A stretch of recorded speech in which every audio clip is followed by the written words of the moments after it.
Halo, Assalamualaikum warahmatullahi wabarakatuh. Selamat pagi anak-anak hebat. Bagaimana kabar kalian? Semoga anak-anak selalu sehat, tetap ceria, dan juga tetap semangat. Hari ini, Kamis tanggal 15 Juli tahun 2021, kita akan mulai belajar ya di tema yang ke-1 tentang organ gerak hewan dan manusia. Namun sebelum kita memulai pembelajaran pada pagi hari ini, alangkah baiknya Bapak mengingatkan lagi ya kepada kalian agar selalu mencuci tangan sebelum memulai pembelajaran, selalu berdoa, dan juga jangan lupa sarapan ya, agar badan anak-anak tetap fit. Baik, kita berdoa dulu ya, menurut agama dan kepercayaan masing-masing. Berdoa dimulai. Selesai. Langsung saja, mari kita mulai. Jadi di tema 1 ini akan ada 3 subtema ya. Tiap subtema itu ada 6 pembelajaran. Nah, pada hari ini kita akan belajar di subtema yang pertama, pembelajaran yang pertama. Subtema yang pertama berjudul organ gerak hewan. Karena belum ada bukunya, maka kemarin Bapak sudah membagikan buku file PDF-nya ya. Nah, di video ini Bapak rangkum ulang apa saja yang terdapat di buku paket tema 1. Oke anak-anak, disimak ya. Hari Minggu adalah hari libur sekolah. Namun demikian, menurut Edo, hari Minggu bukanlah hari yang harus dilewatkan begitu saja. Sejumlah rencana telah dia persiapkan, mulai dari memenuhi ajakan Benny untuk berlatih berenang, menemani Lani membeli buku, hingga pergi ke kandang kelinci. Dari sejumlah rencana tersebut, Edo lebih memilih untuk pergi ke kandang kelinci. Setelah membantu ibu membersihkan rumah, Edo pamit untuk berkunjung ke rumah Pak Rudi. Pak Rudi adalah peternak kelinci yang sukses di kampungnya. Kandang kelincinya sangat luas, terletak di pekarangan belakang rumah. Pak Rudi sedang sarapan di serambi belakang rumah dekat kandang kelinci. Serambi itu terbuka sehingga pemandangannya sangat luas. Udara pagi juga dapat leluasa masuk. Selesai sarapan, Pak Rudi mengajak Edo untuk melihat-lihat kandang kelinci. Edo senang sekali. Dia melihat kelinci meloncat-loncat saling berkejar-kejaran. "Kamu terlihat senang sekali, Edo," kata Pak Rudi. "Benar, Pak Rudi. Saya senang memperhatikan kelinci-kelinci yang lincah meloncat ke sana kemari," jawab Edo. "Memang demikian, Edo. Kelinci dapat meloncat-loncat dan berlari seperti tidak pernah lelah karena memiliki organ gerak yang kuat," kata Pak Rudi.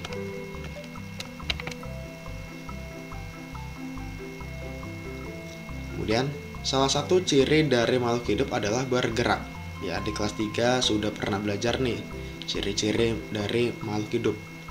Yaitu salah satunya adalah bergerak. Secara umum, gerak dapat diartikan berpindah tempat atau perubahan posisi sebagian atau seluruh bagian dari tubuh. Makhluk hidup akan bergerak apabila ada rangsangan yang mengenai sebagian atau seluruh bagian tubuhnya. Gerak pada manusia dan hewan menggunakan organ gerak yang tersusun dalam sistem gerak. Organ gerak berguna untuk berjalan, berlari, melompat, meloncat, memegang, menggali, memanjat, berenang, dan lain sebagainya. Organ gerak pada hewan dan manusia memiliki kesamaan. Alat-alat gerak yang digunakan pada manusia dan hewan ada 2 macam, yaitu alat gerak pasif berupa tulang dan alat gerak aktif berupa otot.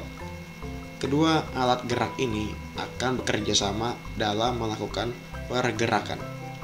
Kerjasama antara kedua alat gerak tersebut membentuk suatu sistem yang disebut sistem gerak.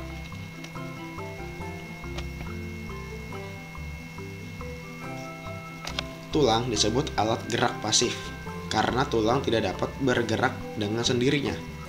Tanpa adanya alat gerak aktif yang mempengaruhi tulang, maka tulang-tulang pada manusia dan hewan akan diam dan tidak dapat membentuk alat pergerakan yang sesungguhnya.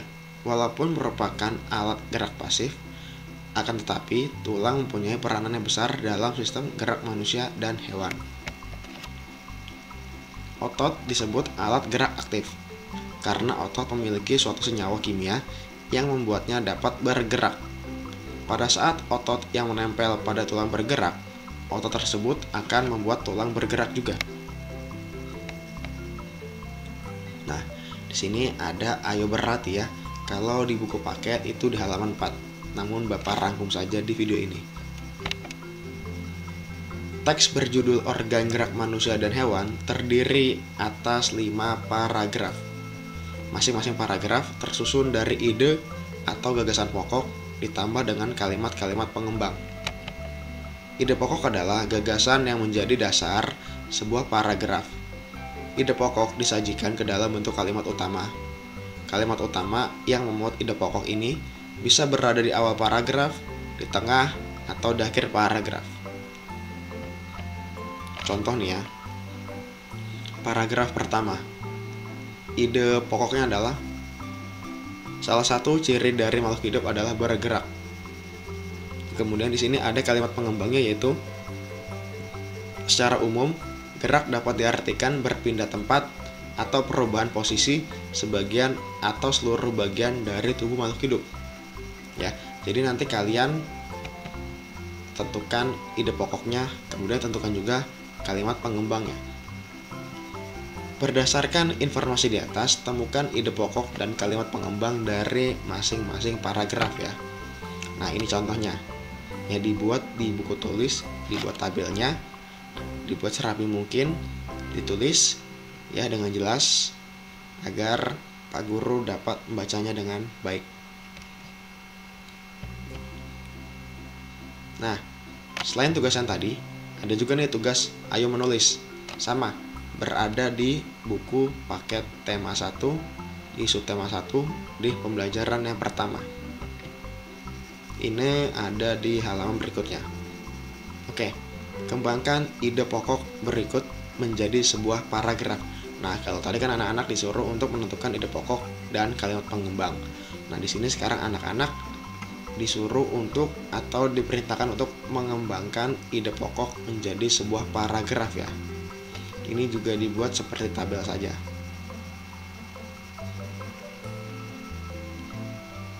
Baiklah anak-anak, mungkin cukup sekian video pada pagi hari ini. Jika ada yang ingin bertanya, silakan bertanya di grup atau bisa japri Bapak. Kurang lebihnya mohon maaf. Kita bertemu di video pembelajaran berikutnya. Wassalamualaikum warahmatullahi wabarakatuh.